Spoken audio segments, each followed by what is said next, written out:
the Bulldozer Matt Tremont, the 8-time Deathmatch Tournament winner, the former 2-time world champion, the owner of H2O Wrestling. And if there is one podcast to listen to, that is the Deathmatch Russell Podcast. Let's get ultraviolet, motherfuckers. And good evening once again, fans. You're listening to the Deathmatch Russell Podcast. They're more than welcome to come on too anytime they want to come on. Oh man, the girls top good like. Alright. It's a budget thing. Let's see what he's up to. Thank you, man, and thank you for giving me the time. Tune in right now. And good evening, everyone. You're listening to another episode of the Deathmatch Russell Podcast. My guest at this time, ring announcer, Mr. Ryan. How's it going, man? How are you? Mr. Ryan, how you doing? Yeah. Doing good, man. How you doing? Let's see what we can do here with these little magic backgrounds that we got here. First, let's see if I can do this. Yes! There we go. All righty. Wait. Aha! Golden. Oh, man, but it just hides the... Oh, it's all right. People know who I am. It's all good. Is that awesome or what? That does look sharp now. Wow, that is actually really freaking awesome. I mean, with the logo, yeah, perfect. That's the way it should be. All right. But anyway, what's going on, man? You have so much coming up on your palette. Like, yeah, I got a bunch of my yeah, sorry, go ahead, man. I'm excited to be here. That's what you can tell. Yeah, you're in my studio behind my beautiful black curtain. How's that? My bedroom. And it's better than what I have over here. my bedroom apartment, okay? Not my bedroom apartment, my house, okay? My parents' house. You know, cheap hooks on the ceiling. I'll tell you what. That's what you get for a podcast studio. You know, a basic studio. Hey, it's better than nothing, man. That's the main thing. It's better than nothing. And the camera right there. That's what it's all about. And the microphone, of course, plugged in. Not unplugged like most people have them now and pretend they're on a podcast. Oh, jeez. Yeah, we won't mention names. Nope. But anyway, Ryan, man, I'm so glad to finally get you because we started talking to each other at online and at Titan Wrestling. Yeah, absolutely, man. We've been talking since I think like July. I think so now. Yeah. Yes, 3 months. It's insane.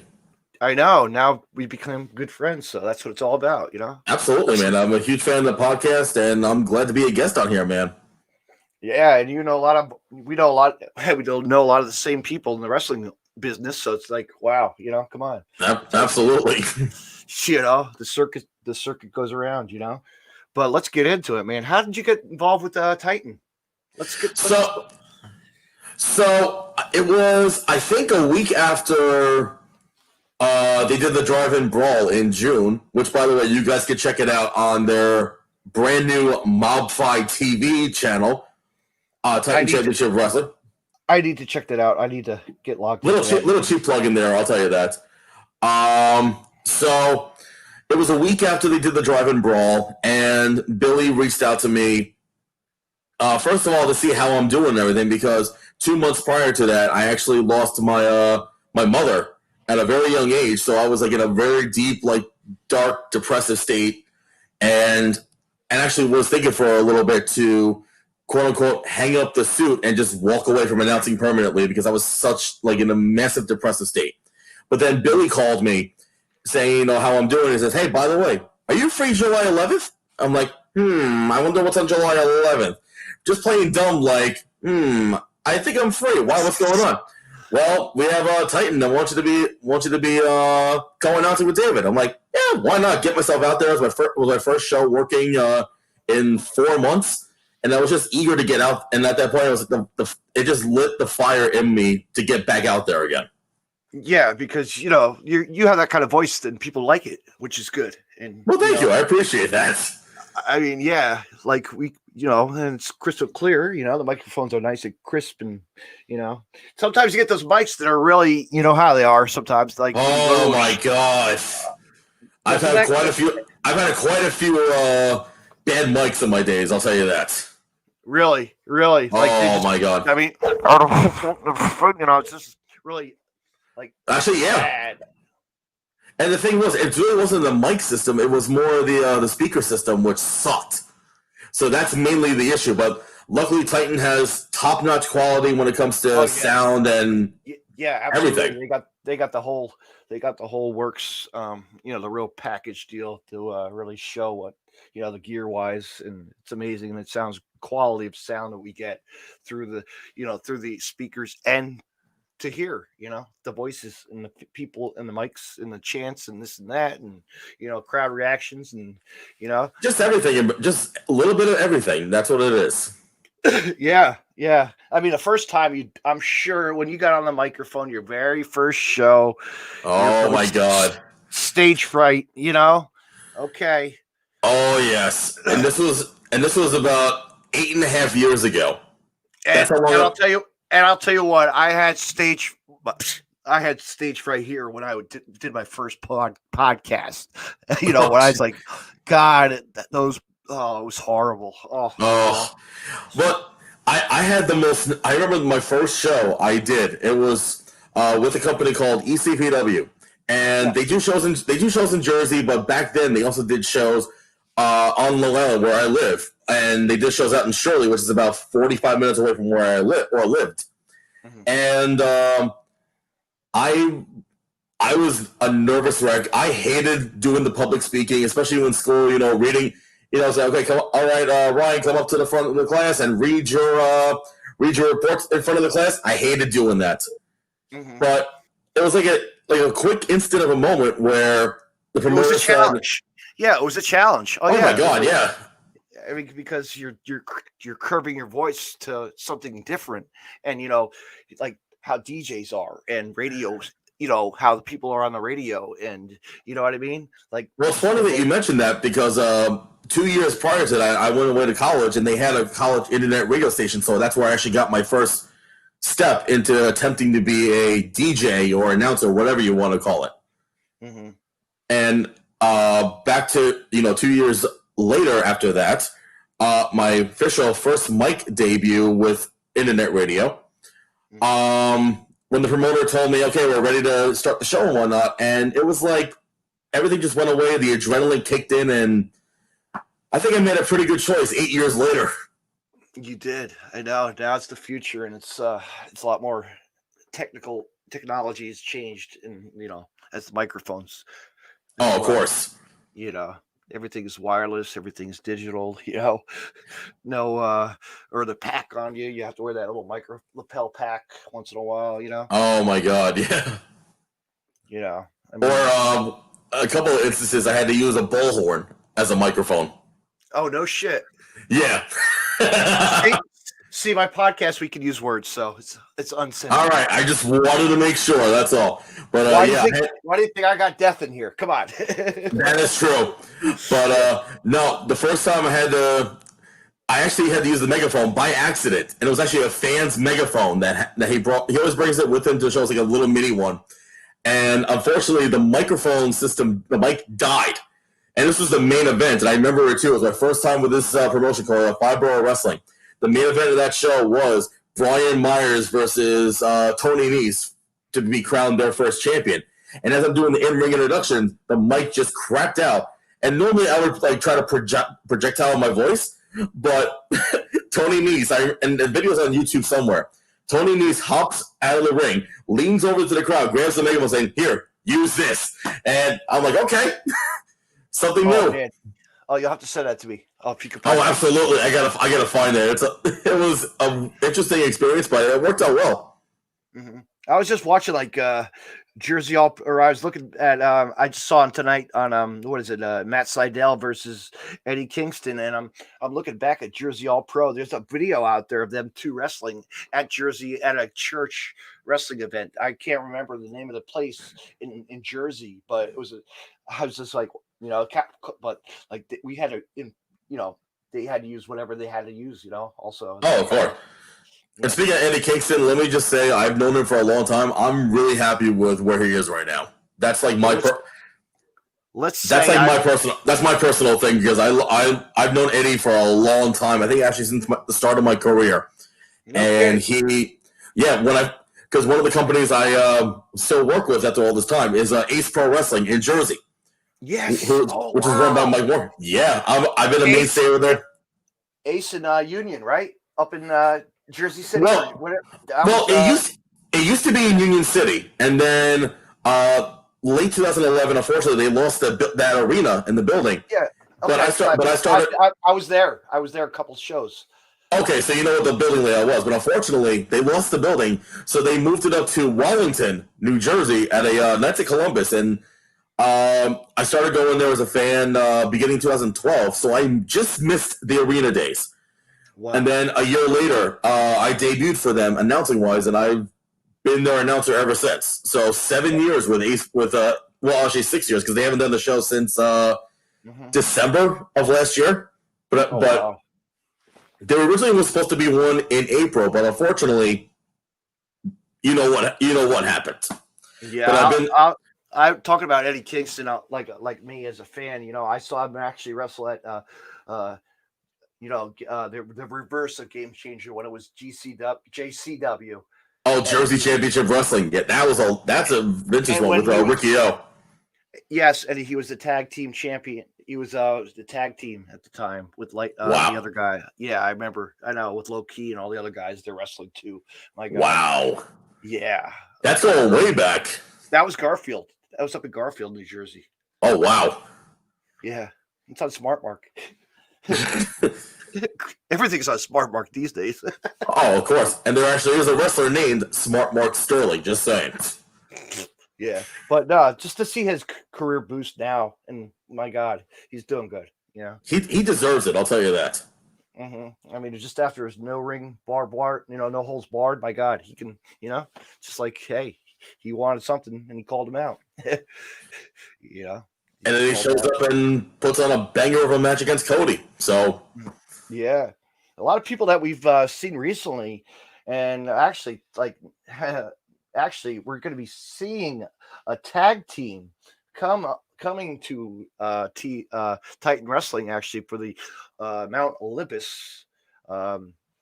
Two guys that we know probably really well. Stephen Gibkey. Yes. Yep. Jersey Muscle Society. Yes. I mean, yep. They debuted on Dark last night. I actually watched AEW Dark because there were a lot of guys and gals. There was a lot of different talent. Yeah. It was like a Northeast invasion. That's what they should have called Dark last night. I mean, you had those two. You had Layla Hirsch. Oh my gosh! Talk about a match. She could have won that if she, but she was But you know what? It worked out well because she has another match. I know. Yeah, with Serena for the NWA Women's World Title, and that's yeah. And she's young. I think she's like 24. I think she is. She is young.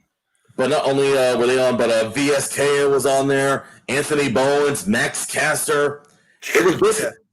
Hey, I like Max. All right. Yeah. I remember them coming to CZ Dub and cutting a promo, and well, that's I've done it. Actually, I said, "Get out of here!" Oh, I gotta find that. I'll show you that video. You'll laugh. Yeah, I was in the hallway of an event, and they were filming around the whole crew with little Jordan Oliver and his little roomie. Oh, jeez. Yeah, but there's another guy, Jordan Oliver. He's coming. Mm-hmm. Absolutely. He needs to get spotted. And time's coming. Well, I think he's signed with MLW. I think. Mm-hmm.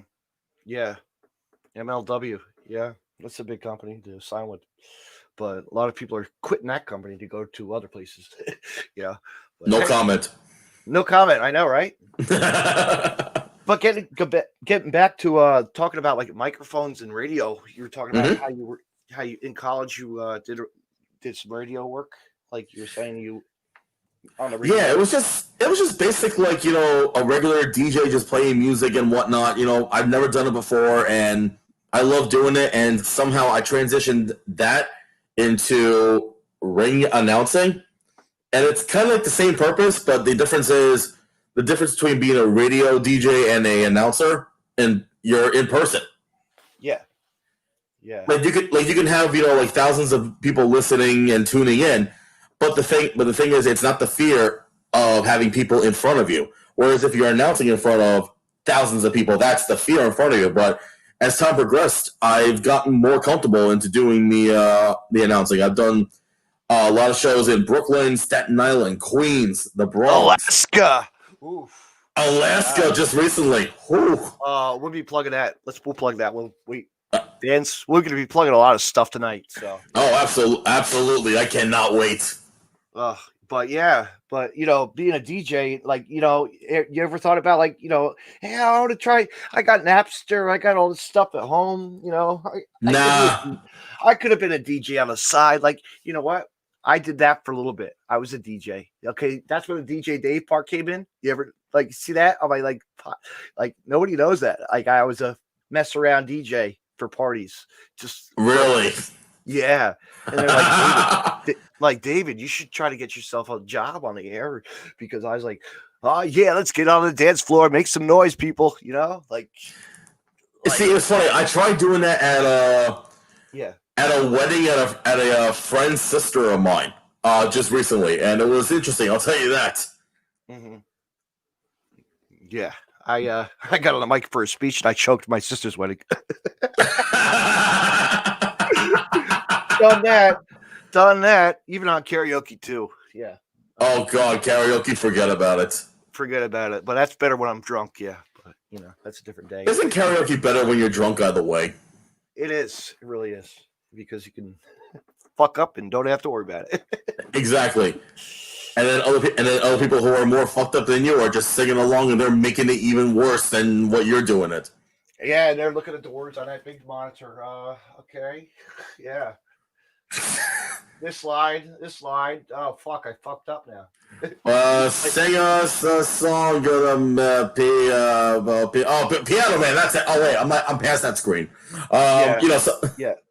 Yeah. Or it's like when you go to your what is it, like you go to just a party or something, and you just want to or announcement. You have to make it like we're talking on the mic, and you just fuck up. Oh, of course. I've done that once or twice in my life.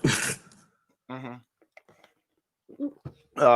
So, but after the years, you practice and you practice and you practice your craft. Like, you just get in the tone with it. You look in the mirror every week or day and night, and you hold an imaginary microphone in your hand. Prepping. And I'm sure especially when absolutely, especially when I have like big events coming up, like literally the night before. I would actually, luckily, a lot of the promoters I deal with, they give me the actual run sheet, the card ahead of time, so that way I can practice ahead of time and say if I'm saying the person's name right for a place I've never worked with before.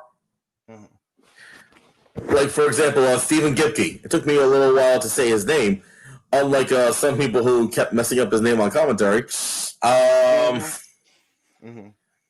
But just keep on practicing, and even doing like researching on like YouTube and whatnot. Like, okay, let me see what this guy. Okay, that's what they call him. Okay, just like doing my homework, really. Yeah, you're studying. You want to study from the pros, who's been in the business, and like the Hugh Hefner to all the greats. Oh, absolutely, definitely on that one. You know what? I'll never forget the time I went to a house show and I heard Hugh Hefner on a WWE house show, and he was just like laughing with the crowd. Like, you could hear him through the microphone and laughing with you. Like, just trying to make even though it's not live. You know what I mean? Like, he could tell you what's going on. Like, it was great.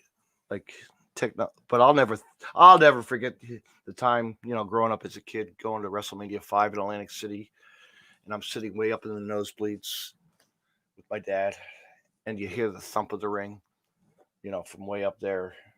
My God, to hear that microphone and from that atmosphere, echoing through the Trump Plaza at the time. Mm-hmm. Yeah. And especially nowadays with even if you went to a like Monday Night Raw or Friday Night SmackDown or anything like that, the ring is mic'd. So once they land it, you can actually hear it. I was like, oh. Sometimes. And actually, and speaking of that, you've worked with TNA, so there you go. There's an example right there of mic'd up, right, as well, right? Actually, no, the ring wasn't mic'd. Yeah, the ring wasn't mic'd when I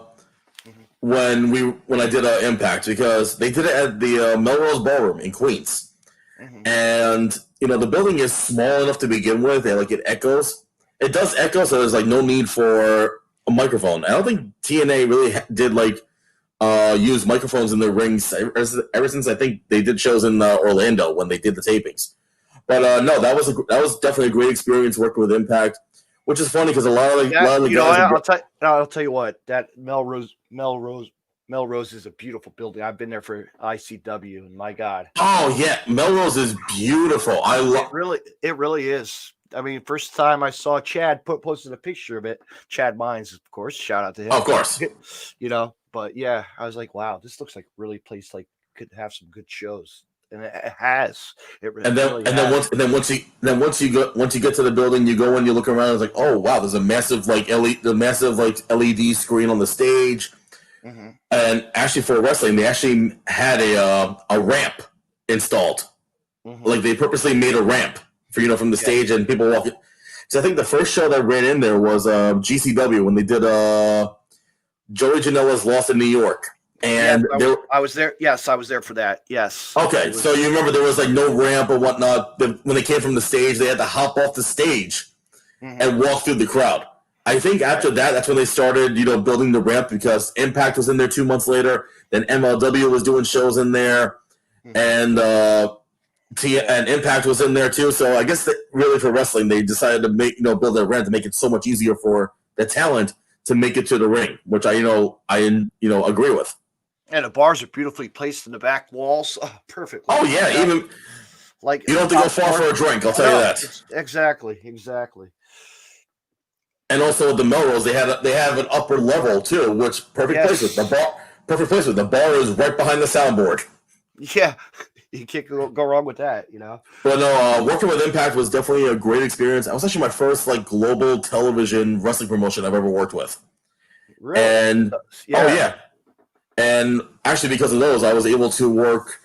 The first TV tapings I did back in June. No, the first time I worked with Impact was WrestleMania weekend, where I worked that United We Stand show at the Rec Center, that massive 11 o'clock at night show, where they sold out the Rec Center, 1,200 people, which I was really surprised.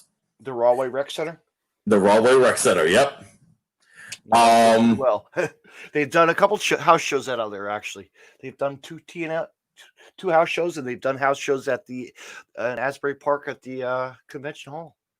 I've never been to the convention hall, but I've heard positive things about it. But yeah, the first time I did a United We Stand, which actually I still have. I gotta find it. I actually still have the rundown sheet from United We Stand. I kept it as a souvenir because, well, got it. Hey, why not? Absolutely. Yeah. Actually, you know what? Hold on. I think I have it right here in front of me. Oh, look at that. I actually do. I have it right here in front of me. Look at this bad boy right here. Oh, you're gonna have to screenshot that for me later. Oh, absolutely. The actual rundown sheet from when I first. Oh, you have to when I first did it. Take a picture of that later. That's awesome. Wait, do I have something? I have my Sunday Night Heat taping. Hold on. Oh, jeez. WrestleMania 5, my friend. There it is. The beauty. There you go. Okay. Wow. I had Marty Jannetty signing at a Bricktown house show. We're wrestling and Jannetty wrestling promotion. Yeah. Wow. But because of that, they asked me back 2 months later to do TV tapings at the Melrose Ballroom. And working those shows was great. Working with Tessa Blanchard, Sami Callihan. That was when TJP returned to Impact. Ace Austin. Just the entire Brian Cage, RVD, Sabu. The roster was phenomenal back then. and it's still phenomenal now. But it's, back then that was when it was actually at the peak of its rise. From being down for so long. I think 2008, late 2018. That's when they had the quote unquote the resurgence of Impact. Like they finally got stuff done right. And do you remember there was a program called NWA Cyberspace? Mm-hmm. I remember that. I was there for a couple of those. Oh wow! I did see Vince Russo. Oh jeez. Luckily, I did not. Actually, no. I'm sorry. I met Vince Russo once at a Indy show in Brooklyn. That was interesting. I mean, when I spoke to him, it was cool, But like hearing the stories, I'm thinking to myself, no. But anyway, back to it's tell you what, those videos are still on. Look it up on cyberspace. It's great. It's still out there. The promo where he says, "Hey, yeah, the New Jersey sludge sewage New Jersey promo is great." and because of those shows, I actually was able to working that weekend led me into working with House of Hardcore because they were doing a double shot event with the Great Muda. So I got to work, one of the shows, not the one they did on Impact Plus, which is their streaming service, by the way, folks. So definitely check that out. But I worked the other show the next day where they filmed it on Twitch. So, and then they called me again back in November to do the last set of TV tapings for 2019, and it was a great experience and whatnot. And the one thing that I hated this for a little bit until I finally figured out why. Impact never lets their announcers in the ring at all, and the reason why is because when I did the show back in April of last year, I was like, okay, why am I not being allowed in the ring or whatnot? And then when it came to the TV tapings, I still had the same issue because I was in the back doing the announcing until I finally understood why. Everything was on a time crunch. So for Impact, you had 2 days worth of tapings. You had 2 days worth of tapings, and they're shooting, I think, at least 5 episodes of Impact. 5. And on both days, you had about 12 to 14 matches and 2 in-ring promos. So if one match is done, 30 seconds later, they go right into the next match. And it's time-consuming for the announcers to get into the ring where they want it just to get it done fast. And the thing about it, they have to be done with the whole entire taping and whatnot in 3 hours. So there was no intermission. They just go straight through everything. So that's why they really don't let their announcers in the ring because it's more of a time-consuming thing, which I totally understand and respect because time is money, as they say. It is. And you know what? As I was showing you this, a blast from the past, WWF New York Heat. Okay, I was there for a taping. I was there when they were live. My gosh, like what an experience at Christmas time. Like I was there behind Taz and Michael Cole doing worldwide while they were going on live. And the match, it was Chuck Colombo was out in the ring.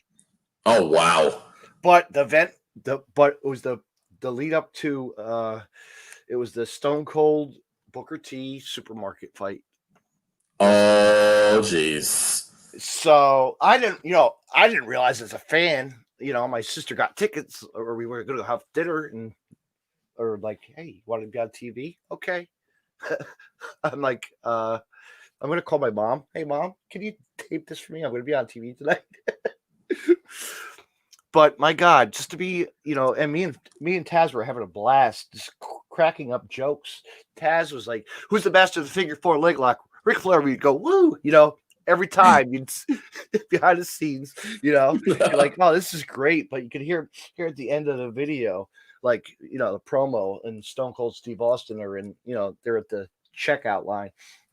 I had to, I had, of course, me and my funny comments of like. Paper or plastic, please. Check it out. I think that's like one of my favorite segments in wrestling, the supermarket brawl. That was pure comedy gold. I wasn't expecting to be like, yeah, okay, we get to watch wrestling, and then that's happening, and then Christian's there at the show as well, and Taz is doing, because it was the Taz and Christian angle as well, and I'm like, wow, and Christian speaking of Christian, like TNA, he was TNA talent.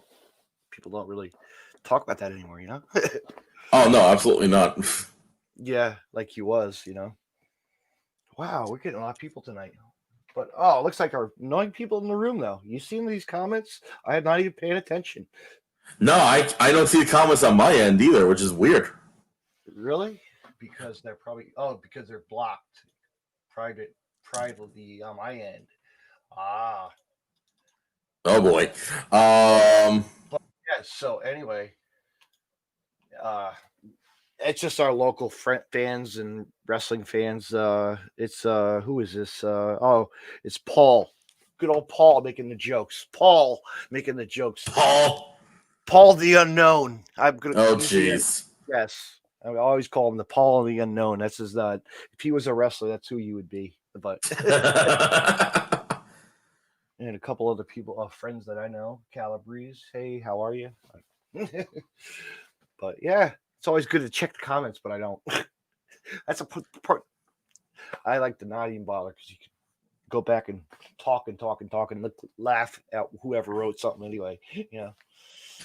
But actually, I want to bring up something a little serious that actually happened today in the wrestling community, and that is the passing. Mm-hmm. My God. Yeah, man. The passing of Tracy Smothers. Wow, it's like, you know what, man? You look back at the ECW when he was the FBI. He had a career that was unbelievable. And it's funny. And it's funny because I think, correct me if I'm wrong, were you at Val's Palace in October? Mm-hmm. Now, you remember he was supposed to be there with Little Guido, and then last second he had to pull out because of his, unfortunately, because of his health. Yeah, his health wasn't doing too good. He was, and then I saw a video out there of him. He didn't look good in the hospital. No, I saw that too. Yeah, but I have like a recent memory of Tracy Smothers. I think the last time I actually saw him in person, it was WrestleCon week last year. Now he did a show. I'm not going to mention the names because a lot of people. I'm going to say Joey Ryan's penis party. The penis party they did, and he was going against Sue Young, and before the match, he cut like a funny ass promo, the perfect definition of a old school heel of trying to get over with the fans. He started off by saying something about I don't want to hear any of you people out here saying the word Sue, work with me here. Y'all are smart marks. I'm like, and then he started bashing on New York City, calling New York City the hellhole of the world. Takes me, quote unquote, takes me 4 hours to get 20 blocks in this motherfucker. I'm like, oh my God. Mm-hmm. And then he mentioned something about it's on if you go on YouTube and you type in Tracy Smothers WrestleCon 2019, that entire promo will come up. And then Sue Young, and then I remember Sue Young coming out, and then he was saying, I forgot what he said, but apparently she ran to the back she went back up the stage, and she says, there you go. Just like every woman out there, run away and probably run it up into the kitchen. And apparently a fan of the front row got so pissed at that, she actually took a streamer and threw it at him. And he said something like, you throw that one more time, I'll slap the piss out of you. And he's like, taunting like, come on. I'll tell you what, Tracy had a good promo before at Game Changer Wrestling down. They called it the Mud Show. Oh my God! Yeah, was it the Wombat Promotions like that? Oh my God! Oh, that was so. Oh, talking about his daughter, and Oh my God, that place burned down though. You heard about that? That burned down after that week. Really? I didn't. Yeah. Wow. That was like a little small building, but then But that was a great show. That was a phenomenal show that night. Piss comedy from actually Marco's dad was there doing. Oh, really? Does the commentary. So yeah. But always remember one thing about Tracy Smothers: everybody dies. Everybody dies. Yes, everybody dies. Everybody dies. I remember seeing him so many Jersey All Pro, so many like tag team neck rope versus Necro Butcher, and my gosh, he's a great character. This was absolutely. But what's sad is that I never got the opportunity to work with him, which sucked. But I heard like behind the scenes, he's like a really humble, down to earth guy, like literally one of the nicest guys you'll ever meet. Yeah, he is family big time. To I'm going to give her a shout out. Amazing Maria, wrestler. That's like his father. Good lady of wrestling too. She's come to H2. I miss her. Damn you, Maria, come back to Jersey.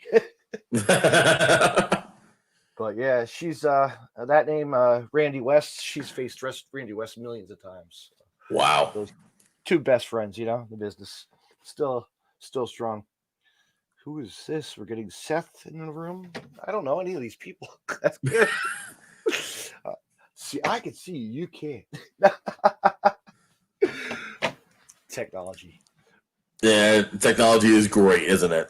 It is, but we can block it out and just talk and have fun. And let's get back to like how we set up, TNA really, and people, my friends and I were just a couple weeks, maybe a month or two ago or past month or on our podcast, one of my friends' podcasts, we were just talking like how TNA really was. It was an impactful, when it impacted, from the NWA, X or the X division to now what it is today. Yeah, it's not even TNA anymore. It's Impact Wrestling. Yeah, Impact. And they were doing they were doing the free shows out of Orlando. Yeah, and they were doing it down there for a long time, and I think a lot of people can agree to this, but I think, my opinion, it started going downhill when they brought in Hogan and Bischoff. Yep. I think that's when, because if you remember the year before that, they were killing it every single week. And I've always been a fan of Impact for the longest time. I've taped it. I know I've taped it so many times. VHS tape. Even back to the Asylum days. And that's why I love the Impact Plus app. It's their version of it's their video library. They have everything on there, all the pay-per-views and whatnot. And what's even great about that was that I can actually go back to the episodes where I announced for Impact last year and just go back and just listen to myself go, oh, okay, that's nice. There you are. You're on screen. Yeah. There I am. My voice is projected, but not my physical self, but it's all right. But you know what? Let's get into it. Now we could say your voice has been heard in Alaska. Wow, man. That's like big shout out to Kevin Matthews of WrestlePro, the owner. Absolutely. So that was an awesome experience doing this last trip. So I was going to say, they've been there before. I know that they've done shows in the past, right? They have done. Yeah, they did 2 shows in the past, and this is their 3rd time. So originally the plan for this one was supposed to be in May in Anchorage, just like a one night only, a massive card that had originally was supposed to have DDP, Marco Stunt, Joey Janela, Orange Cassidy, Colt Cabana, Brian Myers, and the list goes on. And then unfortunately COVID happened, so they were like, you know what? Let's push it back to September. Same location, same building, everything. So now it's and Kevin's like, let me. You know what? We're gonna go live. We're gonna go live. And like, my gosh, that was amazing. The place we were in, that was in Anchorage, because not only changing the dates, but then they had to change venues, and then they had a month and a half before the show, while everything was still a go, Anchorage said no go, because beginning of August, that's when they decided to, bring down the mood of having less than 50 people in a room. So that just messed everything up. And at that point, a lot of people were telling him, cancel the show, refund and whatnot. But he was no way. I'm strong. Exactly. He wanted to go on. He wanted to go on. Yeah. So a lot of people up there reached out to him and told him about a Harley Davidson shop in Wasilla, which is about 45 minutes away. and he and also it was at that wrestling what was it the Alaska training school, wasn't it, or something else? Oh no! Oh, I know what you're talking about. The night before we were in Soldotna, which is 3 hours away, Yes. and that was that. And we had about you had a fan breakout. I know, I saw that. Oof. the biggest question about that trip was how many people would actually show up to the show. How many fans would show up to the show? Oh, there were fans of terror. Oh, there were people from Canada. Oh my God! Yeah, Canada, New York, everywhere. Like there were a couple, Chicago, or a couple places. I actually met a couple people from Florida that went up because a lot of them actually were on the Instagram chat that we all follow, and yep, we're family up there. It's pretty like a click. Yeah. So the show was sold out and it had over 400 people, which I was really surprised, and that was and also the main star was Bryson Axel. Yes, Bryson Axel, the number. He wasn't even on the show. No. He was the night too. I know that. I know he had fun at that. But he was doing music for us though on that first night, so I'll give him a lot of credit for that. And actually, the building that we were in they just built that I think less than a year ago, and it's they call it the All American Training Center, where they do like collegiate style wrestling and whatnot, and actually have their own like collegiate style team. And you guys, and what was really neat, you guys got to see boxing, like a kick fight boxing going on, and doing did you get to go on a microphone with Kevin at all, or no? No, I didn't. But what's funny is that I felt more comfortable doing that show because not only do I announce for wrestling, but I also announce MMA and kickboxing events as well. So I actually felt more comfortable doing that. Mm-hmm. Yeah. And then the next night, we were in Palmer, which again was 45 minutes away. Originally, the show was supposed to be outside in the parking lot, but rain was in the forecast, so we were like, okay, how the hell is this going to work out and whatnot? How was the temperature anyway? Was it nice? Oh man, it was beautiful. It was like yesterday for 3 straight days. Absolutely gorgeous. Yeah. And once everything reopens and goes back to normal and whatnot, everyone should definitely take a trip out to Alaska just once in their life, because it's literally a mind-blowing experience. It really is, because you're looking at ice, man, and just like the mountains is beautiful. It's a completely different world up there, which I was like, wow. I know. So the second night we did Palmer, and that had about 350 people in there because they moved out all the bikes and the racks and everything. Yes, that was like, wow, impressive. Like that place was beautiful. It was, and that was on Facebook Live, which actually they did a few hours beforehand and we actually had a lot of people watch it at one point. I think we had about 2,000 or at least 4,000 people. No, I think we had about 19 within the first day. 19,000 people from around the world. I know, and that was like, Kevin was like, "Fuck it, we're going live on Facebook. We have to get somebody to fucking help us out, and do it. Get the technology. You guys have it. The Wi-Fi sucked in the other place. Hey, get it. Actually, I got to give a shout out to GoPro Wrestling, because they were the crew that actually filmed the event, and they film a lot of events, WrestlePro, Synergy, a lot of different places. So they have top-notch quality. I'm sorry, not only top-notch, but they have quite an elite status. Mm-hmm. So shout out to GoPro.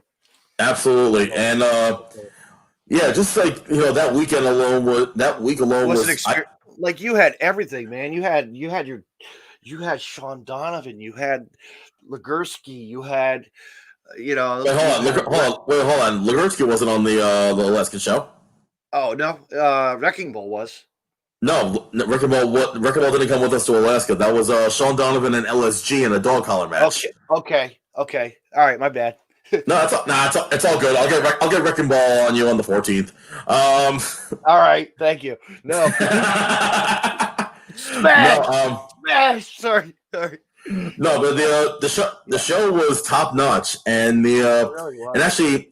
And actually, I forgot the guy's name, but he writes. The guy's last name is Johnson. He writes for like a massive wrestling review magazine online, and he actually reviewed our event as one of the top events to watch in 2020, which is huge because he's comparing like our stuff to WWE and AEW quality, which again it was huge.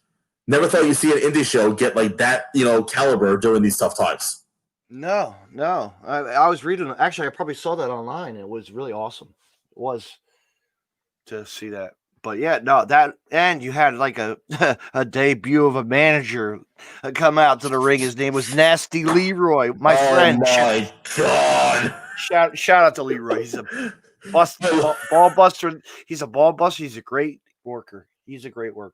Oh my God, Nasty First Leroy. Time, I'll tell you what. First time seeing him, on TV with Joey Janela in the crowd, being just like and rooting him on, And that was yeah. Go ahead. And that was my first time working with him too, with Nasty Leroy, which is like, I was like, sure, I had to go all the way out to Alaska to finally work with him. Mm-hmm. Yeah, you don't have to go to Georgia or Jersey or anywhere else, or Kentucky or Indiana for the collective collective. Wow, talk about that. That was a hell of a weekend. I wish I was there for that, but considering what occurred afterwards, I don't know if you heard or read about what happened after that regarding the collective weekend. Apparently, some people tested positive. Oh yeah. Mm-hmm. And also, a certain person was named Logan was harassing some female in the. Mm-hmm.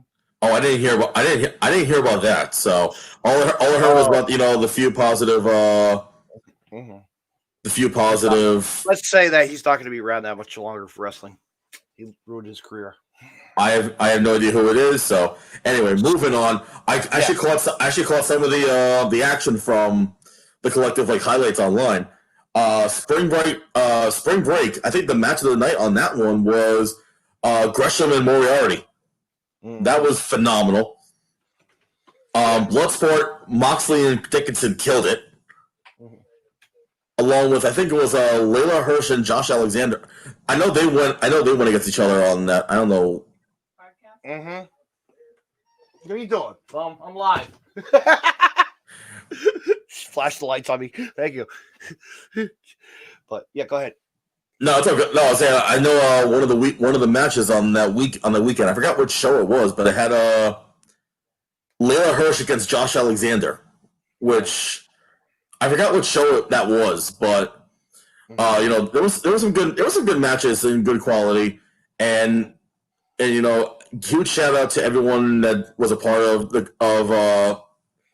collective weekend because they killed it. I'll tell you that. They killed it, and the crew killed it too, because there were guys that we know on the crew that went out there. Four shows in one day. That is insane. Mm-hmm. And they traveled 12 hours just to go. It was worth it. Yeah. There was one guy named Juicy Fatu. I forgot his name or whatnot, but he's from California. Fatu. My God, that guy's going to be the next thing. Juicy Fanu. He drove. Yeah. This guy drove from California to Indiana to do ring crew, which is huge. Mm-hmm. And then on the last GCW show in California, he was in a match with, I believe, Kyle the Beast, I think, and killed it. Yeah. Speaking of Kyle, he was just recently on he was on Dark too. There you go. Yep, there you go. And also the Kid, Vinny Pacifico. I don't know if you're familiar with him. Mm-hmm. Yes, I've seen his name pop up on there with pictures of AEW. Yep. But yeah, my gosh. But Alaska, let's get back to talking Alaska. I mean, that was that card was solidly stacked too for what they had. Guys who couldn't make it, they filled it in and made it what it is. So one of the key stories about that was The main event was supposed to be Anthony Bowens against the Iceberg, Dion Rusman, for the WrestlePro Gold Championship. Unfortunately, the day before, due to unforeseen circumstances, basically a family emergency, Bowens had to pull out of the show. So Kevin Matthews, I mean, I know some of the feed got cut off on the live feed, but basically what he said was that, to make things, fair and whatnot, they did a interim WrestlePro Gold Championship match between Dion and the WrestlePro Silver Champion Matt McIntosh in the main event. And then later on down the road, it would be Dion versus, it would be whoever won, which was Dion, that killed it in that match, against Bowens, Dion versus Bowens for both titles to unify them and make, a singular WrestlePro Gold Championship. And this past weekend was the Dream 16 tournament with WrestlePro. And they were involved in a couple of tag team matches on both nights. And it was kind of building up to their massive collision, which I think from what I heard is going to take place in April when they go back to Alaska, because they're doing a massive northern expansion tour. Yeah, Five cities in 10 days. In order, they are doing Homer, Soldotna, Fairbanks, Palmer, and Anchorage. Five cities doing a massive tour. Already scheduled on that tour, Serena Deeb, Matt Cross, I believe, Sean Donovan is on there, Fallah Bah. For only one of the nights in Palmer, DDP is on the one, and I think that one's going to be on Facebook Live too, I believe, or Fight TV. Either one of those two, though. But we'll know more later on down the road. Hopefully, I'll be able to go to that. Yeah, I would say, you could have a really long wrestling vacation. That's like 2 weeks. That's like 2 weeks for me up there. That's like, oh boy. Yeah, you're gonna have to get some nice hotels for that one, Kevin. No, I will say though, Kevin took care of us when we went up there. He does. He's good. He's really good. He took care of us with the hotels and everything. Ground transportation. We had actually. I want to do another cheap plug right now because you mentioned Bryson Axel. Bryson Axel is one of the students at the only pro wrestling training school in the state of Alaska, and that is the 907 Pro Wrestling Academy, which is run by a gentleman named J.T. West, and it's in Anchorage. And back in December, they, fairly new or whatnot, they only had about 6 people signed up and do training. 9 months later, from December to September, they have over 35 people. 35, which is insane. That's good. And on the second Alaska show, they had a showcase match, and you saw the quality that they had. So because of that weekend, that school is in Kevin's mind, the unofficial pro wrestling training center for WrestlePro Alaska. That's so awesome. I know, and that's a really good thing to have. And one of the students on there, Freya the Slayer. She's from Fairbanks. And she drove 6 hours from Fairbanks to Palmer to wrestle Katarina Leah, which was my God. She was tall, man. She's my height. She's 6 feet. Yeah, without heels. Yeah. She looked like a beast in the ring, man. I was like, holy shit! But she was a good fighter, good wrestler. Oh, absolutely. I think she just started training. I think about 2 years ago too. From what I remember, she'll have a good. Absolutely. She stays too, and Bryson also. Come on, Bryson, get up there. Get on the East Coast. Actually, I've seen something. He might be traveling soon, so shout out to him. There you go. Yeah. And but yeah, and since we're plugging, stuff, I'm, working with WrestlePro, working with Titan. Next Saturday, I am announcing for a brand new promotion that's also in Jersey called Invictus Pro Wrestling. And they're doing their show in Flemington with a 2:00 bell time, an afternoon show. And the main event on that show is the Greek god Papadon against Impact star Ace Austin as the main event. But also they have Monster Mac against your favorite person, Wrecking Ball Legursky, in a no DQ match. Yeah. They have a massive suicide six-way, like cruiserweight six-way, featuring Ray Jazz, Brother Greatness, Smiley, Casey Navarro, and I'm forgetting who the other two are. But I know one of them is a mystery one. I'm forgetting who the other one is. Right. And they have a solid card. The Stepdads versus the Outdoorsmen. You know, they know how to put on good quality matches, I'll tell you that. So fans, if you're not busy, go check that out. Go online and check it out. And It's posted on my social media, so definitely check it out. But what else we got coming up? My God, we're gonna be seeing some Titans. Like Yes. we're gonna see some real we're gonna see some guys going at it. My God, as Titan Wrestling presents. So on November the 14th, Titan Championship Wrestling presents Mount Olympus. Yeah. It's the final show of the year too in TCW's crazy but successful inaugural year. Mm-hmm. And the main event is a massive 40-man battle royal. I'm sorry, not man, person, because you never know who might be in the Rumble. 40-person battle Royal Rumble style match, where the winner will not only win the Mount Olympus Rumble, but will be crowned the first ever TCW heavyweight champion. And now we have a 3-way ladies match I saw on the card, and that's going to be Gabby Ortiz, Christina Marie, and Vicious Vicky for the Goddesses of War Championship. We also have Nikos Rikos going against Matt McIntosh for the middleweight championship. The Bad Apple is coming to town. Watch out. The Bad Apple's coming to Titan.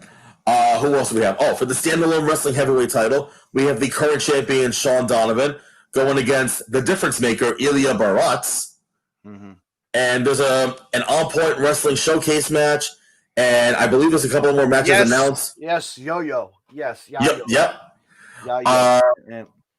Definitely worth check that out. It's at Willis Jones First Aid Park. Wait a minute. But also, don't forget, we have WWE wrestler in the house, one of the Samoan family members. Alpha Jr. It's going to be Alpha Jr. Yep, absolutely. And other surprises as well. Like we always don't know what. Yep. They said 30 people are announced, 10 are surprises, so you never know who to expect. Mm-hmm. I mean, not to really point it out, but jokingly, who knows? I might be in the Rumble for like 30 seconds, maybe. As you shake your head. Oh boy. David Adams could be involved in it. Who knows? Yeah. But again, that's taking place at Willis Jones First Aid Park in Ocean Gate, New Jersey. Doors open at 2, bell time at 3 o'clock. Bring a chair, bring a jacket. It's going to be cold. Mm-hmm. But otherwise, it's going to be a lot of fun, I'll tell you that. And then... Yeah. Oops, sorry. And I think also that's all right. And I think also this weekend, I believe from what I saw, H2O Wrestling is doing a massive 2-night event. Yes, I'll be at night 2 for that. We'll be. You're not going to see Tremont's final match. My buddy can't get out of work, so. I think it's sold out too. By the way, night 1 is sold out. It's a massive. Yeah. It's a massive 2-night event called the Last Extravaganza, and it's a 16-man tournament to crown the first ever H2O Danny Havoc Hardcore Champion. Yes, right up my alley. Deathmatch wrestling. Come on, that's what. H2O always brought like good quality like deathmatch style wrestling. Have you ever been to the building? No, I haven't, but I heard very positive things about it. Mm-hmm. It's fun just to go. It's just fun to go to watch a regular show. Absolutely, and also on that weekend is Matt Tremont's final wrestling. He's done in-ring competition after this weekend. That's it. Which I think his final match is against. Correct me if I'm wrong. Ricky Shane Page, RSP. Yeah, RS Pussy. Yep. Hey. 4KO, yeah, 4KO, 4HO, 4K, whatever the heck they are nowadays, numbers and digits and this and that. I don't know. Hey! I'm a fan of Ricky Shane Page. All right, just saying. Well, he's done And then how can I forget? Next Friday, the 6th, ICW Pit Fighter Pit Fighter, no holds barred, goes again in Millville, I think. Yes, and then the following week, November 7th, 8th, Game Changer Wrestling presents the Nick Gage Invitational in Atlantic City. I already got my room at the Hard Rock. I'm ready to have a good weekend. Oh, there you go. And then December comes around. I think I'm going to see Sizzling Stan Styles present the Intergender Bonanza number 7. My gosh! Wow, that's the 7th one already. That's the 7th one already. Wow, that's insane. Yeah, but the Nick Gage Invitational, they've made the lineups and they're pulling out the good names. Alex Colon, shout out to Alex Colon, who's going to be in it, and they pulled out the one and only the suicide god himself, the man who creates violence. Masada is going to be there, the Beast. Oh. They always know how to put on stellar cards, GCW. Mm-hmm.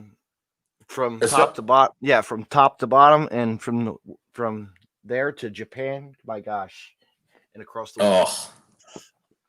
They are just bringing what fans want to see: hybrid wrestling mixed with the ultra violent genre, and it's just the way it is. Just say it. Just say it. Most wrestling fans are sick. Yes. Sicker than me, right? Nah. You're fine. Yeah. You're good. I think we are set to go, Ryan. Let's call it a night. Let's go to bed because I got to get up and hit my garbage truck route and come home at 2:00. Be done. Oh, jeez. But no. It's supposed to be bad weather tomorrow too. Yeah, I heard I think it's from what I heard, it's Hurricane Zika or whatever the remnants of it is. Yeah, Hurricane Zeke or Zit or whatever. I don't know. Yeah, I was thinking like Hurricane Zed Coulter at this point. But no. Anyway, man. Thank you so much for having me on here, man. Or it could be Zelda. Oh, Zelda, even better. But in all honesty, man, thank you so much for having me on here. I've wanted to be on here for so long. And Ryan, anytime you want to come on my podcast, you're more than welcome to. Absolutely, man. Definitely, guys. Definitely check out Deathmatch Wrestle Podcast. Awesome people. Ryan, but wait a minute, where could people find Ryan at? Hold on. Where they can find me? Well, look at that, right at the bottom. So as you can see right there, my Facebook handle is my name. My Twitter is at Ryan_MC92. My Instagram is at WrestlingMC. Definitely check that out. And like I said, my man, thank you so much for having me on. Guys, definitely take not only like my pages, but also make sure to follow and like Deathmatch Wrestle Podcast. Great guys, not only outside of the ring, but also, as you can see right here on the podcast as well. What you see here is what you're going to get in person. Thank you, Ryan, for coming on the podcast. And fans, what do I got Thank you, my man. What do I got coming up, Ryan? Might as well say what's on your next podcast, David. For your next Deathmatch Russell, for your next show, right? Let's see what I got. Next? Well, I actually just got in line with a new promoter. I'm going to be what is it, this weekend? Yes, actually, I'm going to be talking to a promoter of. I better get the name of this right before I screw it up.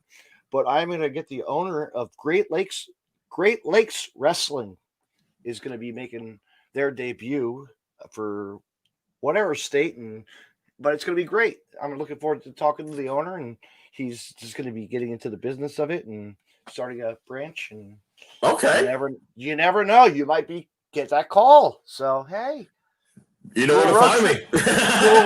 little road trip with the Russell. Hey, why not? We'll go. You never know. Yeah. But I'll be talking to the owner, Adam, and looking forward to that and see what they're all about in their company and get them promoted the right way that they need and showcase what they have, their talent. Hey, if money talks and the money is right, then Road trip. Yes, sir. That's right. But thank you, Ryan, for coming on. And Thank you so much, man. Good night. Absolutely. Yep. Close you out like this. And fans, I want to say, oh man, I should leave that up, maybe. Maybe I should leave that up till I.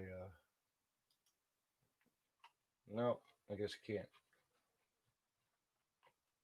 But you know what? I'll leave this. I should probably just put a background behind this. But fans, I want to say thank you for coming. Thank you for listening to the Deathmatch Russell podcast. And how do I get this up here? Hold on. I'm going to do something. Bam. There you go, fans. Now you can see my face.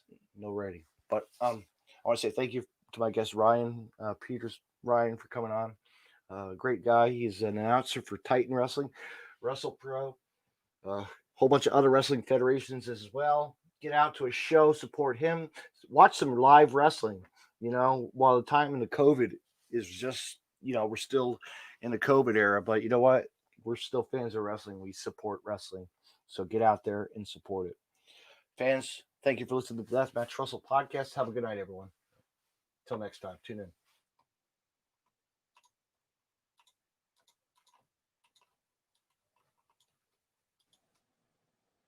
You can find more Deathmatch Russell podcasts on the following social media: DeathmatchRussell.com, follow on Twitter @DavidNJ32, and on Facebook, Facebook.com/DJDaveNJ32. Instagram @DavidNJ36. Hey, wrestling fans, I want to mention Collar and Elbow. Collar and Elbow was founded on traditional values of professional wrestling. Two entities working together to create a product intended to connect with people on an emotional level, a symbiotic relationship where one cannot flourish without the other. We strive to create a product that embodies our passion for professional wrestling expressed through street fashion. Visit collarandelbowbrand.com and use the promo code Deathmatch Russell Podcast and save 10% off when you make a purchase. Collar and Elbow, where wrestling passion meets street fashion. Me on Podcast City Network at podcastcity.net, facebook.com/Podcast City Network. Hit the like button and share. And on Twitter @PodcastCityNet. You can hear Deathmatch Russell Podcast on Stitcher Radio and on iTunes.